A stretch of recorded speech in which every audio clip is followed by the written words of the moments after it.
எல்லாருக்கும் வணக்கம். என்னுடைய ராதா ராமராவ் சேனலுக்கு உங்கள் எல்லாரையும் வெல்கம் பண்ணுறேன். இந்த வீடியோவில் ஒரு பருப்பு கடைசல் பார்க்க போகிறோம். பீர்க்கங்காய் சேர்த்து பருப்பு கடைசல் நிறைய பேர் செஞ்சுருப்பீங்க. நான் மாங்காய் சேர்த்து செய்து காமிச்சிருக்கேன். பீர்க்கங்காவை பொறுத்த வரைக்கும் தோலை நம்ம துவையலாக அரைக்கலாம். அந்த உள்ளே இருக்கிற காயை பார்த்திங்கன்னா இந்த மாதிரி கூட்டு பருப்பு கடைசல் செய்யலாம்.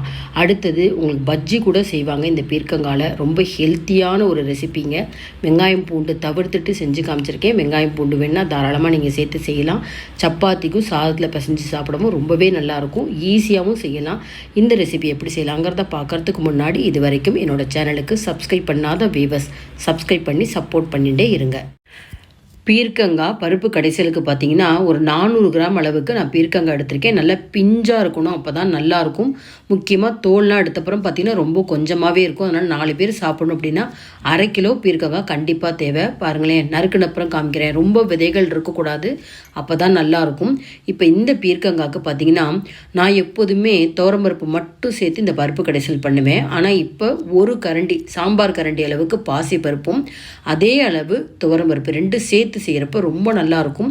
சாதத்துக்கு பிசைஞ்சு சாப்பிடலாம், சப்பாத்திக்கு தொட்டுன்னு சாப்பிட ரொம்பவே நல்லாயிருக்கும். 2 முறை அலம்பிட்டு பாருங்கள். ஓரளவு அதாவது 200 ml அளவுக்கு தண்ணி சேர்க்குறேன்.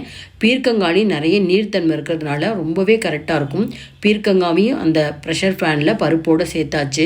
2 நீளமான பச்சை மிளகாவை கொஞ்சம் பெரிய பெரிய பீசஸாக நறுக்கிக்கணும். ரொம்ப மெல்லிஸாக நறுக்கணுன்றது கிடையாது. இதெல்லாம் அதோட வேகிறப்ப காரமே இருக்காது.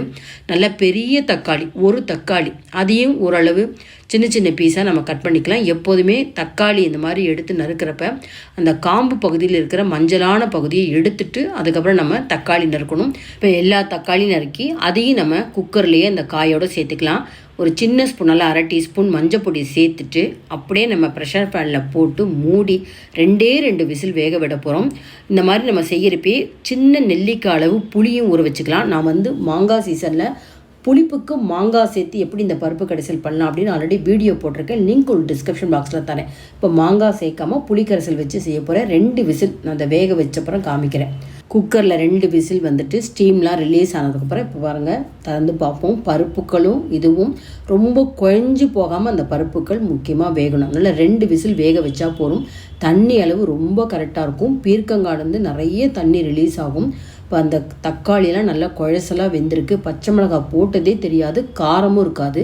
திரும்பவும் நம்ம அடுப்பை பற்ற வச்சுட்டு பாருங்கள், இதில் புளிக்கரைசல் கெட்டியாக புளிக்கரைசல் ஒரு 2 டீஸ்பூன் வச்சுக்கோங்களேன். இதுக்கு தேவையான அளவுக்கு 1 டீஸ்பூன் கல்லுப்பு சேர்க்குறேன்.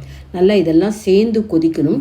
இதுக்கு கொஞ்சம் நான் வரமிளகாத்தூளும் சேர்க்குறேன். பச்சை மிளகா மட்டும் காரம் போகாது, அதனால் வரமிளகாத்தூள் சேர்க்குறேன். ரொம்ப குறைச்சலாக தான் ஒரு 1/2 டீஸ்பூன் சேர்க்குறேன். இன்னும் கொஞ்சம் ஜாஸ்தி வேணும்னா தாராளமாக சேர்த்துக்கலாம். இதுவும் சேர்ந்து நல்லா அந்த புளிக்கரைசல் பச்சை வாசனை போகிற அளவுக்கு ஒரு 2-3 நிமிஷம் நல்லா தலை கொதிக்க விடுதுங்க. இந்த மாதிரி கொஞ்சம் குழையாமல் பருப்புகள் வெந்திருந்தால் தான் சப்பாத்திக்கு சைடிஷாக வச்சு சாப்பிட்றதுக்கு ரொம்ப நல்லாயிருக்கும். இல்லைனா சூடு ஆறுனப்புறம் களி மாதிரி ஆகிடும். அதுக்காக தான் ரொம்ப குறிப்பாக அதை சொல்கிறேன். 2 டீஸ்பூன் கடலெண்ணெய், 2 டீஸ்பூன் நெய். பருப்பு கடைசல்னா நெய் சேர்த்தா தான் ரொம்பவே நல்லாயிருக்கும்.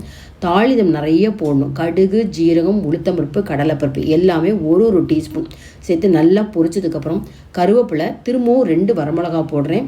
கொஞ்சமாக பெருங்காயத்தூள் போடுறேங்க. நல்ல ஒரு வாசனை இருக்கும்.